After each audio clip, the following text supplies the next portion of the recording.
میں قتل ہے، لیکن غیر مسلم اپنے مذہب چھوڑنے والے کو قتل کرنے کا کیا حق نہیں رکھتے؟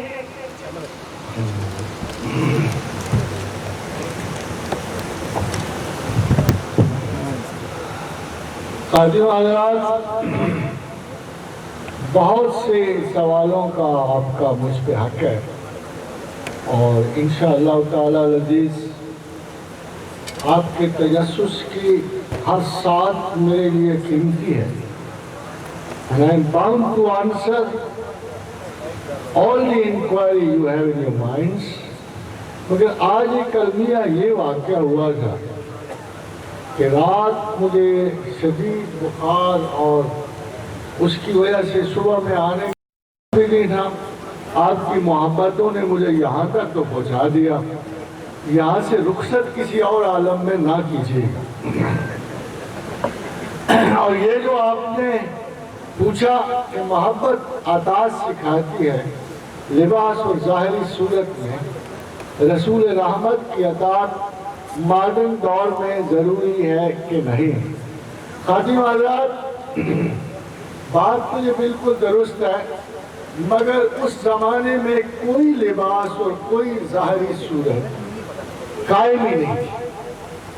اہل عرب بذات ہی نہ کوئی لباس جو ان کے پاس سوائے کمامے کے اور اس پہ وہ جو سربند باندھتے تھے، باقی تمام لباس جو ہے یہ غیر ممالک سے آتا تھا، بلکہ تملک اور تملک کا ایک نشان زیادہ لباس کا ہونا تھا.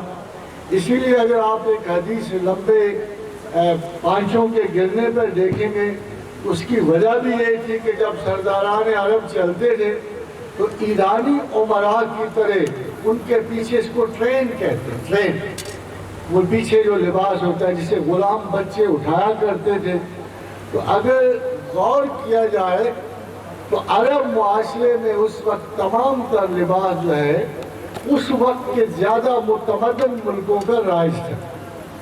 البتہ زمانہ آخر میں جب رسول اللہ صلی اللہ علیہ وسلم کو ایک ایرانی پائجامہ دکھایا، وہ ایسے ہی جیسے آج آپ دیکھو گے کہ یہ بیگیز آ رہی ہیں امریکہ سے، تو یہ ایران کا ہی فیشن ہے جو ہوتا یورپی امریکی ممالک میں گیا، کہ جس کے پانچے بھی بند ہوتے ہیں اور اوپر سے بھی بند ہوتا ہے وہ.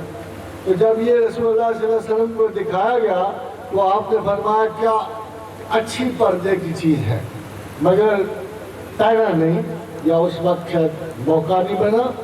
تو ایز اے فیکٹ اگر آپ یہ کہنا چاہو کہ عرب کا یا رسول اکرم صلی اللہ علیہ وسلم کا کیا لباس تھا یا کون سا لباس پہنا انہوں نے اور کون سا نہیں، تو آپ کو متعدد ایسی صورتیں ملیں گی جو آپ شاید موجود نہیں ہو سکتی.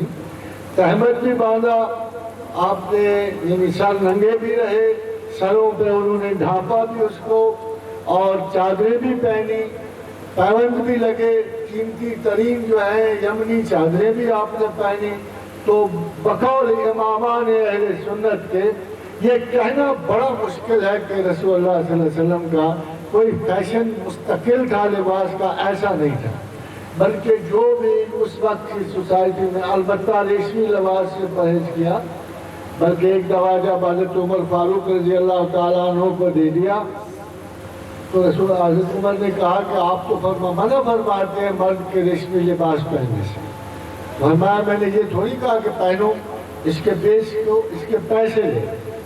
مگر اس کے ساتھ ساتھ غلامان محمد یہ احکام کیسے سمجھے، اس کی ایک مثال میں آپ کو دیتا چلوں کہ ایلیا یعنی بیت المقدس کی فتح کے وقت امیر المومنین عمر بن خطاب رضی اللہ تعالی عنہ سادہ سے لباس میں اونٹ پہ سوار غلام کے ساتھ جب پہنچے تو جب سرداران قریش ان کے استقبال کو آئے تو وہ ریشمی عبائیں پہنے اور بڑا ہی قیمتی لباس زیب تن.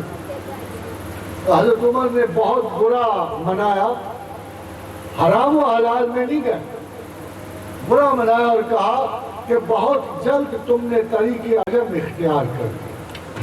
فرمایا خالد بن ولید، ابو عبیدہ بن الجراح، یہ سارے کمانڈرز جو تھے ریشمی لباسیں پہنے ہوئے آئے تو آپ نے فرمایا کہ بہت جلد تم نے طریق عجم اختیار کر لیا۔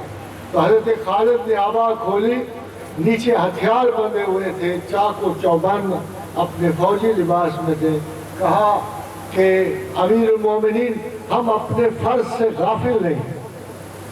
اس پر حضرت عمر فاروق خاموش ہے۔ اگر آپ اس مثال کو دیکھو تو آپ کو واضح طور پہ پتہ لگتا ہے کہ لباس ریشمی ہو یا خدر کا، اچھا ہو یا برا، کیسا بھی ہو، تنگ ہو کشادہ، اگر آپ اپنے فرض سے غافل نہیں ہو تو کوئی حاصل نہیں۔ یہی رسول اللہ صلی اللہ علیہ وسلم کی تلقین ہے، یہی اصحاب رسول نے سمجھا، اسی وجہ سے امیر المومنین نے مردوں کے ریشمی لباس پہ اعتراض بھی نہیں کیا، اور اعتراض بھی یہ کیا کہ تم غیر قوموں کے انداز سے، جو آج بھی یہ کہا جائے کہ تم غیر قوموں کے انداز سے، مگر اگر غیر قوموں کے لباس میں آپ کے سینے میں مسلمان کا دل دھڑکتا ہے، کوئی حد نہیں۔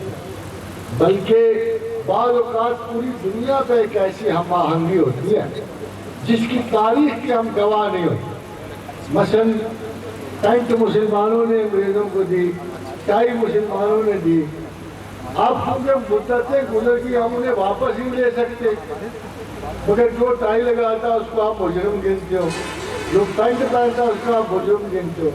پینٹ اسی ایرانی پاجامے کی نقل ہے جو شروع میں اہل ایران پہنا کرتے تھے، پھر اہل عرب پہنا کرتے تھے۔ اور ٹائی جو ہے غرناطہ محمود اور شاہ سوار جب جنگ کے لیے نکلتے تو اپنی خواتین سے رومال مانگتے، جس کے لیے لڑتے، ان کی عزت کے لیے لڑنے نکلتے تو ان سے ایک رومال مانگتے، وہ رومال اپنے گلے میں باندھ کے ٹائی باندھ لیا کرتے تاکہ گر نہ جائے۔ اور پھر شاہ سواری کے کارنامے سر انجام، جب جنگ جیت کے واپس آتے تو وہی ٹائی کھول کے اپنی بیگم کو دیتے اور کہتے کہ ہم نے آپ کے اس رومال کا حق ادا کیا۔ عیسائی چونکہ نئی نئی شیولرک شجاعانہ ٹریڈیشنز شروع ہو رہی تھی تو ان کو نائٹ آف دی ہاسپٹلرز اور ٹیمپلرز نے جب دیکھا کہ مسلمان اپنی بیویوں کی اتنی قدر کرتے ہیں کہ ان سے داد لے کے نکلتے ہیں جنگ کی یا ٹائی لے کے انہوں نے بھی ٹائیاں لگانی شروع کی، اور یہ ٹائی یورپ کے پاس رہ گئی، ہمارے پاس مور شاہ سواروں کی یہ رسم ختم ہو گئی، بلکہ اب جو کوئی پہنتا بھی ہے تو اسے کہتے ہیں صلیب کا نشان۔ دوسرا سوال ہے کہ اسلامی دن کا آغاز غروب آفتاب سے شروع ہوتا ہے، لیکن پہلی نماز جو ہے یہ آپ کو کس نے کہا کہ اسلامی دن کا آغاز جو ہے اس کا بالکل یہ ہے، فسبحان اللہ حین تمسون وحین تصبحون وعشیا وحین تظہرون۔ قرآن حکیم میں نمازوں کے یہ 4 اوقات بالکل علیحدہ کیے گئے ہیں، اور قرآن نے فجر کو باعث فخر قرار دیا ہے کہ میں رات اور دن کا پھاڑنے والا ہوں، تولج اللیل فی النہار و تولج النہار فی اللیل، اور دن اور رات کا تفریق اللہ کے بڑے مظاہرات میں سے ہے۔ کفر و ایمان کی تفریق اور دن اور رات کی تفریق جو ہے اللہ کے نزدیک بڑے مظاہرات میں سے ہے۔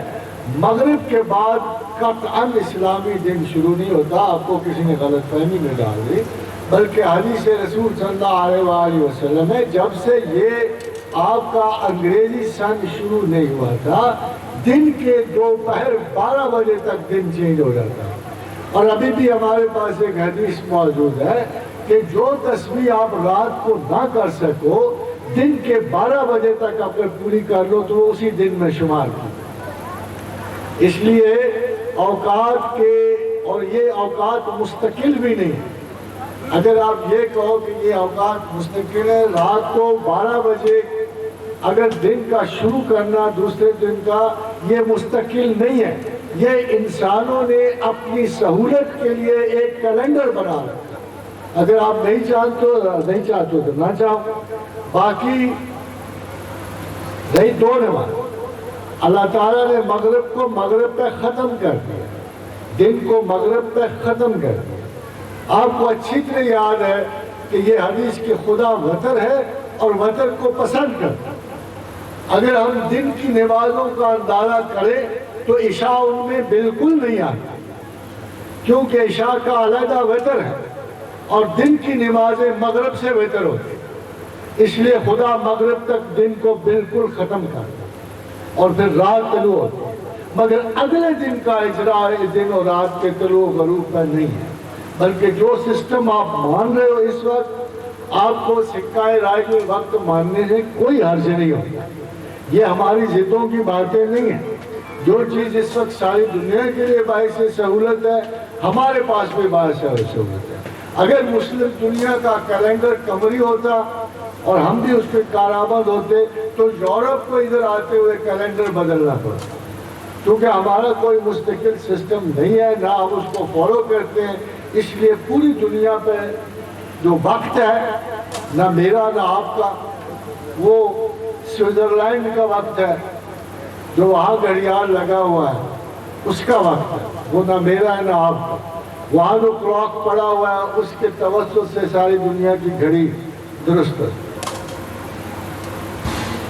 اب یہ مرتد کی سزا اسلام میں قتل ہے، لیکن غیر مسلم اپنا مذہب چھوڑنے والے کو قتل کرنے کا حق نہیں رکھتے. یہ آپ کو کس نے کہا نہیں رکھتے؟ وہ لوگ غیر مسلم تو اپنے اندر کسی کو مذہب بدلنے کا حق ہی نہیں دیتا.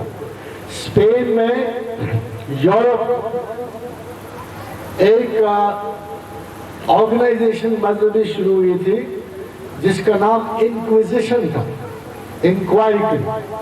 اسپین کے تمام مسلمانوں کو 3 چوائس دیے گئے تھے: مذہب بدل لو، ملک چھوڑ دو، قتل ہو. بہت سے قتل ہوئے، بہت سے ملک چھوڑ گئے اور اسلام اسپین میں ختم ہوا.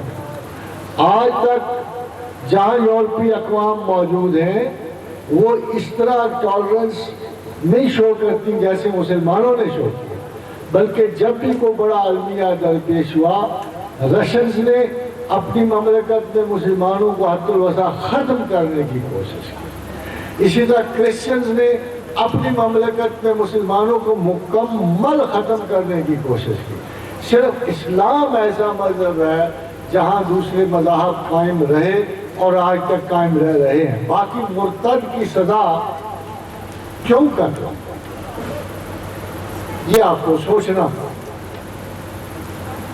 کہ مرتد وہ ہے جس نے اسلام قبول کیا، سوچا سمجھا اور اسلام چھوڑ دیا. یہ ہے وہ مرتد جسے آپ کہتے ہو جس نے رد کیا. اس سے پہلے قرآن حکیم قرآن نے مثال دے بیٹھا ہے کہ بدترین منافق وہ یہودی ہیں جو دن کو مذہب میں داخل ہوتے ہیں اور رات چھوڑ جاتے ہیں. بھلا کیوں؟ سب سے خوفناک حربہ یہ ہوتا ہے کہ میں کسی پارٹی میں داخل ہو جاؤں، 4 دن رہوں اور واپس آ کے کہوں میں نے تو اندر سے جا کے دیکھا. یہ تو بیکار لوگ ہیں. اس کی آرگومنٹ زیادہ پاورفل نہ ہوگی. تو بہت سے مکر و فریب والے ہندو اسلام کو اسی خاطر یہودی اس لیے اختیار کرتے تھے کہ سازش کے تحت جب باہر آتے تھے تو کہتے تھے دیکھو ہم تو مسلمان ہوئے تھے، ہماری تو خواہش تھی اس مذہب کو، یہ تو جھوٹا مذہب ہے، یہ تو بالکل فراڈ ہے میرا، اس لیے ہم چھوڑ کے واپس آئے. اور یہ بڑی مؤثر اور خوفناک حربہ تھا اسلام کے خلاف. اللہ نے اس کا تدارک کیا اور کہا کہ ان میں سے ایسے منافق یہودی ہیں جو دن کو مذہب میں داخل ہوتے ہیں اور شام کو چھوڑ جاتے ہیں. ان کی سزا اللہ نے قتل رکھی ہے کہ جو مذہب کو جائز اسی لیے کرتے ہیں کہ مذہب میں معاملے میں دھوکہ دے. یہ 5th کالمسٹ ریلیجنسٹ ہوتے ہیں. 5th کالمسٹ آج جیسے کولڈ وار میں بے شمار لوگ کامونسٹ اس لیے بن گئے کہ کامونزم کے اندر جا کے اطلاع لیں، اور بے شمار کامونسٹ جو ہیں وہ یورپین ورلڈ میں اس لیے گھس گئے کہ وہاں کی اطلاع دیں۔ یہ مذہبی گھس بیٹھ ہے جو کسی مذہب کو اس لیے جوائن کرتے ہیں کہ وہ اپنے مسلک پر بڑی مضبوطی سے قائم ہوتے ہیں۔ اس لیے اس رد کی سزا دنیا میں ہر جگہ قتل ہے، صرف اسلام میں نہیں۔ ہاں، جو سوچ سمجھ کے اسلام قبول کرتا ہے، اللہ کو یہ پورا پورا یقین ہے اپنی ججمنٹ پہ کہ وہ کبھی رد اسلام نہیں ہے۔ بدل آف ٹیکس سر، یہ کویسچن خواتین کی طرف سے ہے، اور اس سے پہلے ایک چھوٹی سی ریکویسٹ بھی ہے کہ سر سوالوں کے مختصر جو جوابات ہیں وہ دیں تاکہ ہم جو ہے وہ کافی آپ کے ساتھ شیئر کر سکیں۔ سوال یہ ہے کہ پردہ کیا ہے، اور نقاب کر کے باہر نکلنا پردہ ہے یا کچھ اور ہے؟ اسلام میں بتائیں کہ پردہ کیا ہے۔ پردہ تو بھائی بڑا سادہ سا ہے۔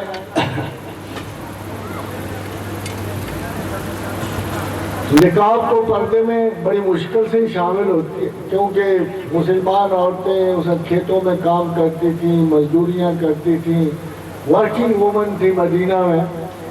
پردہ وہی ہے جو اللہ نے بتایا ہوا ہے، اور پردہ شناخت۔ اگر آپ یہ کہو کہ پردے سے کسی مسلمان عورت کا کردار بدل جاتا ہے تو یہ غلط ہے۔ پردہ حفاظتی حصار ہے اور شناخت۔ بنو قریظہ میں جب ایک مسلمان عورت کام کاج کے لیے گئی اور ایک یہودی نے اس کی عزت پہ ہاتھ ڈال دیا تو ایک مسلمان قریب کھڑا تھا، اس نے سنا، اس نے اس یہودی کو قتل کر دیا۔ پھر یہودی آگے بڑھے، انہوں نے مسلمان کو شہید کر دیا۔ یہ بات رسول اللہ صلی اللہ علیہ وسلم تک پہنچی اور آپ مجاہدین لے کے وہاں پہنچے تو یہودیوں نے عذر یہ کیا کہ ہمیں کیا پتا کہ یہ مسلمان، یعنی ہمیں نہیں پتا تھا کہ یہ مسلمان عورت تھی، اس کا لباس، اس کا انداز، اس کا تمام طرز تو ہماری طرح ہی تھا۔ How could we know she was a Muslim or not؟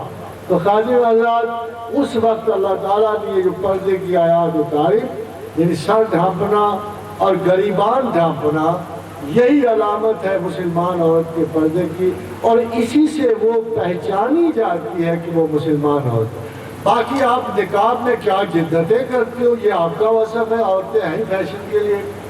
مگر ایک منٹ، آپ کہتے ہو میں لمبے جواب دیتا ہوں، میں یہ چاہتا یہ ہوں کہ ہر جواب مکمل۔ جی سر۔ ایک امریکن عورت نے ورجینیا میں مجھ سے کوشچن کیا کہ میں جس ماحول میں رہتی ہوں بڑا مہذب ہے، بڑے شریف لوگ ہیں، بڑے اچھے لوگ ہیں، تو پھر کیا ضروری ہے کہ میں پردہ کروں؟ ڈاکٹر تھی وہ، میں کہا doctor it is your choice, خدا نے حکم دے دیا ہے، اٹ از یور چوائس، تم اللہ کا حکم ماننا چاہتے ہو نہیں مانتے ہو۔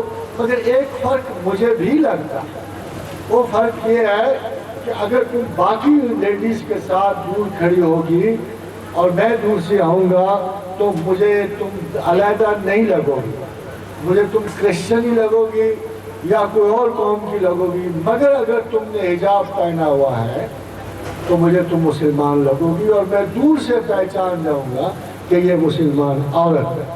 حجاب سے مراد وہ حجاب اگر تمہارا گریبان ڈھپا ہوا ہے اور اگر تمہارا سر ڈھانپا ہوا ہے تو میں سمجھوں گا یہ مسلمان ہے۔ اس واقعے کی تصدیق پھر امریکہ میں ہی ایک ہوٹل میں حبشیوں نے ڈاکہ مارا، سب کو گرفتار کی، ان میں ایک عورت اسی طرح حجاب میں کھڑی گئی، وہ اس کے پاس کہ sister you be one on one side, you Muslim you be on one side, you want do anything, یعنی حجاب سے انہوں نے کہا کہ یہ مسلمان، اس کو کہا تم ایک طرف ہو جائے، تمہیں کچھ نہیں کہا جائے، اور باقی لوٹ مار کے چلتے۔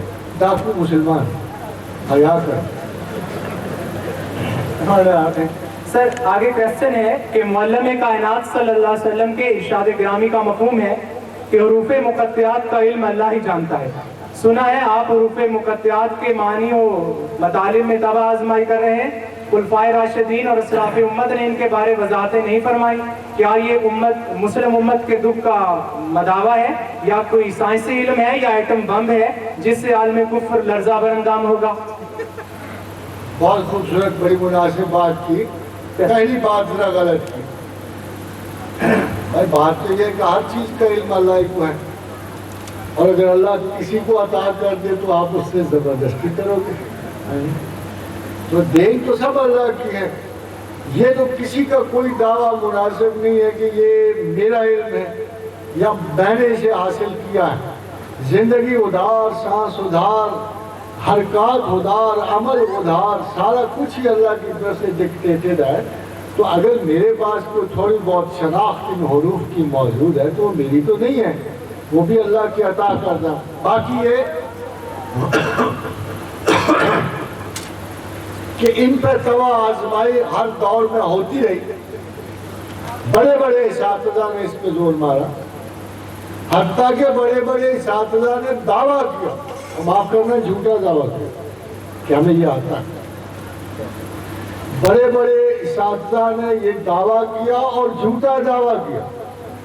ایک آدمی کے دعوے میں تھوڑا سا وزن تھا، جسے شیخ محی الدین ابن عربی کہتے کہ ہمیں حروف مقطعات کا کچھ علم عطا ہوا، مگر چونکہ وہ اتنا مغلق اور مشکل ہے کہ اگر اس کی ایک مثال بھی آپ کو دے دی جائے تو یہ بڑا مشکل عمل ہے کہ آپ اس کو سمجھ سکیں. حاضرین و حضرات، مجھے ایک تردد ہے کہ کیا سارا قرآن ہمارے سمجھنے کے لیے نہیں ہے. مجھے یہ دشواری بنتی ہے کہ سارا قرآن ہمارے سمجھنے کے لیے نہیں ہے. کیا ہم اس طرح قرآن پڑھیں گے کہ کچھ کو ایسا جانیں گے کہ ان سے ہمارا واسطہ ہی کوئی نہیں ہے. تو جب میں عمر میں تھا، حضرت یعنی موسیٰ کے بارے میں اللہ نے کہا کہ جب یہ 40 برس کا ہوا، انہیں زور کی عمر کو پہنچا، تو ابھی میں زور کو بھی نہیں پہنچا تو یہ تجسس مجھے کھایا جا رہا تھا کہ بار بار پڑھنے کے باوجود اگر ان اسماء کا کوئی مطلب نہیں، کوئی منطقی مطلب نہیں، تو پھر اس کا مطلب یہ ہے کہ قرآن کی کچھ آیتوں کی گشاد کسی اہل علم پر نہیں ہو.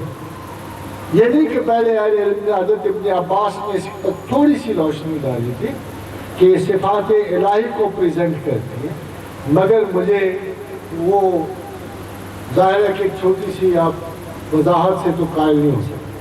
پھر میں بار بار اللہ سے درخواست کرتا رہا اور اس قادر مطلق نے ایک اسکیم اتاری، ایک اسکیم کہ یہ اس طرح ہو سکتا، اس طرح ہو سکتا جیسے تمام کائنات کی ہم پرائیورٹیز اور کیٹیگریز متعین کرتے ہیں، یہ اسماء بھی پوری کائنات کی کیٹیگریز متعین کرتے ہیں. اب آپ کو اس کا پس منظر معمولی سا بتاتا ہوں.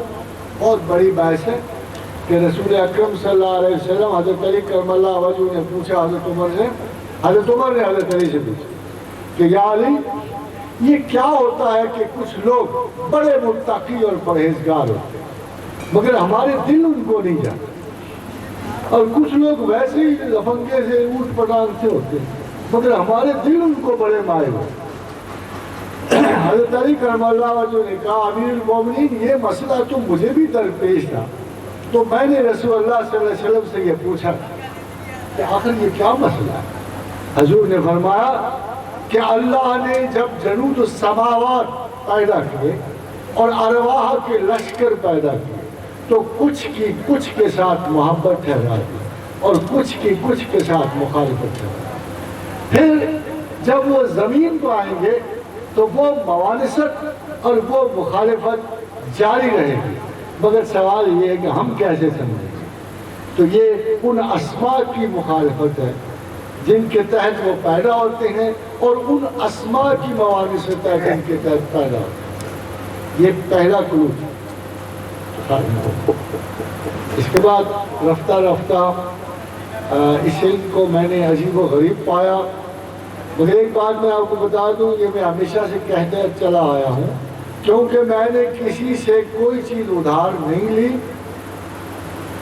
حضور کی شفقت سے یہ حدیث نے مجھے رستہ دکھایا اللہ کے حضور سے، اس لیے میں نہیں کہہ سکتا کہ بائے نہیں اسی صورت میں یہ علم کسی اور کو مل سکتا ہے یا مل چکا ہے، یہ میں نہیں کہہ سکتا. ماشاءاللہ. ایز فار ایز میرے ایز اے ٹیچر اس کی تعلیم کے لیے، اس کی شناخت کے لیے میں تمام رولز مخلوق کو بتانے کے لیے تیار ہوں.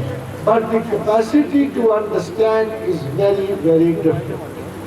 سوال یہ پیدا ہوتا ہے کہ آپ کو گروپنگ کرنی پڑے گی. میں آپ کو بتا دوں گا شطرنج کی کتنے مورے ہوتے ہیں؟ کتنے ہوتے ہیں؟ 32